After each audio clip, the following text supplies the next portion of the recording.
Bonjour à tous. Alors pour qu'on récupère un peu le retard qu'on a là dans le groupe 2 par rapport au groupe 1 de 3e 3, je vous fais une présentation du brevet que j'ai pu faire avec les autres élèves. Alors peut-être que certains d'entre vous connaissent déjà exactement le nombre d'épreuves qu'il y a, le temps qui est imparti, etc. Mais je préfère revenir dessus pour que tout le monde ait les mêmes informations. Ce qu'il faut savoir, c'est que l'épreuve de français est une épreuve de 3 heures et elle est notée en tout et pour tout sur 100 points. D'accord ? Ici, là, ce que vous voyez à l'écran, c'est la première partie de l'épreuve qui va durer alors 1h30. Je vous explique pourquoi, même si là il y a écrit 1h10. Et qui va être constituée de questions, de grammaire, de langue plus généralement et de compréhension d'interprétation à partir d'un texte et d'une image. D'accord ?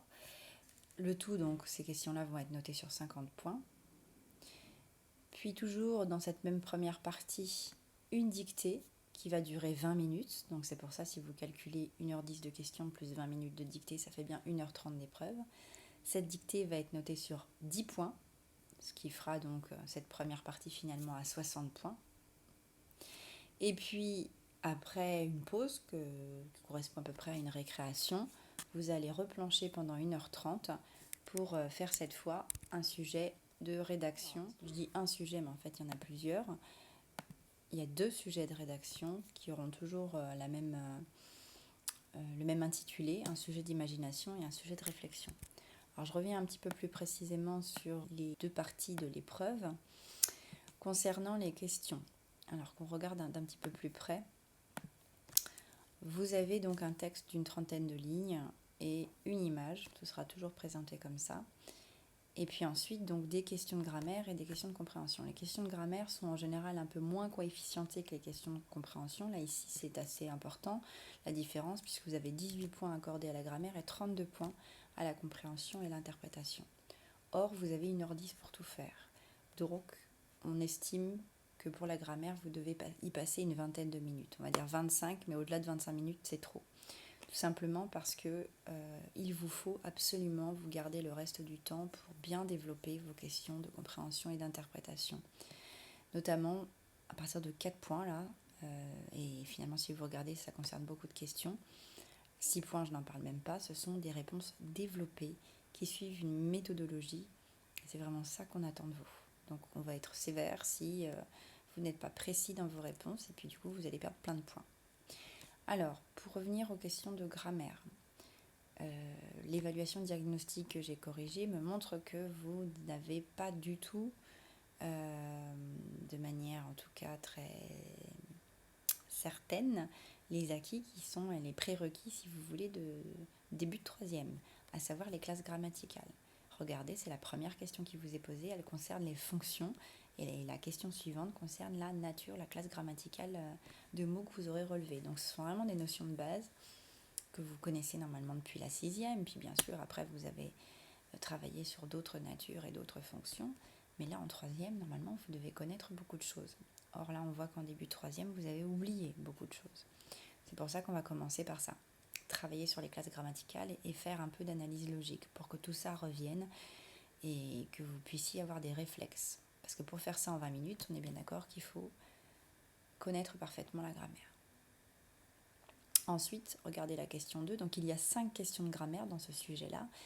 J'ai oublié de le dire, mais c'est le sujet de 2019, puisqu'en 2020, il n'y a pas eu d'épreuve terminale. Donc là, on se retrouve avec le sujet de l'année précédente, qui n'était pas facile, d'accord ? On vous demandait de remplacer des groupes de mots soulignés par des propositions subordonnées conjonctives circonstancielles de temps, ce qui impose quand même une certaine maîtrise de la terminologie grammaticale. Ensuite, et ça ce sera toujours le cas et c'est un petit peu des points cadeaux, vous avez 10 points qui sont accordés à un exercice de réécriture. D'accord ? Donc ça, vous pouvez même commencer par cet exercice, vous avez le droit de faire les questions dans le désordre à condition de bien numéroter les questions. Un professeur peut s'autoriser de ne pas du tout vous noter si vous n'avez pas correctement numéroté ou identifié les réponses pour les faire correspondre aux questions du sujet. D'accord ? Ça, c'est vraiment important. Pour les questions de compréhension et d'interprétation, ce qu'on fera, c'est qu'on s'entraînera sur ce sujet-là. Je vous distribuerai ensuite une méthodologie et vous soignerez particulièrement les questions à 6 points pour voir un peu comment il faut les rédiger. Donc voilà à peu près pour la première partie de l'épreuve. La dictée, je ne vous l'affiche pas parce qu'on la fera peut-être en classe, je ne sais pas, on verra comment on s'organisera, sachant qu'on a déjà aussi la dictée de l'évaluation diagnostique à faire. Alors ensuite, on regarde d'un petit peu plus près le sujet de rédaction. Je vous ai dit qu'elle était toujours composée de 2 types de sujets.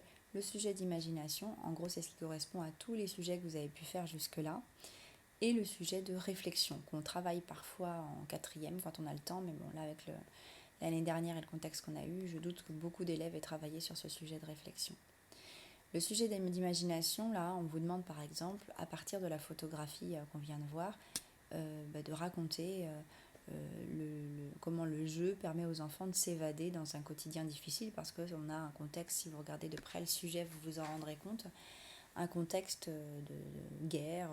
Pensez bien à regarder les dates aussi, et des textes et des images, parce que ça peut vous donner des renseignements précieux. D'accord ? On vous donne des consignes plus ou moins précises, là vous pouviez écrire à la première ou à la 3e personne. On ne vous impose pas de temps. D'accord ? Pas de passé simple par exemple, si vous ne le maîtrisez pas, vous remplacez par du passé composé. Le sujet de réflexion, c'est un sujet qui effraie pas mal les candidats et qui est pris en gros à simplement 10% si on doit faire un ratio entre les 2 sujets. On a en gros 90% des élèves, ou 80 au moins % des élèves qui prennent le sujet d'imagination et 20 ou 10% qui prennent le sujet de réflexion. C'est dommage parce qu'en fait c'est pas le plus difficile, il y a une vraie méthode à adopter et une fois qu'on l'a comprise, on peut très bien s'en sortir, d'autant que les professeurs valorisent les élèves qui se lancent dans un tel sujet. Là ici, c'est une question vraiment bateau, on vous demande le rôle, les fonctions diverses de la littérature et des autres formes artistiques. Or, ça, on fera des brouillons de rédaction, vous verrez que c'est toujours la même façon d'aborder le rôle de la littérature ou du cinéma ou des autres formes artistiques. En général, on décompose ces rôles en 3 catégories. Le rôle de divertissement, le rôle de provoquer des émotions, et enfin le rôle d'éduquer le public ou le lecteur. D'accord ? Et en fait, il suffisait de suivre ces 3 parties et de trouver des œuvres qui correspondent à l'une ou l'autre fonction que je viens d'énoncer. Donc voilà pour la présentation, ça suffit c'est à peu près ce que j'ai dit à vos camarades.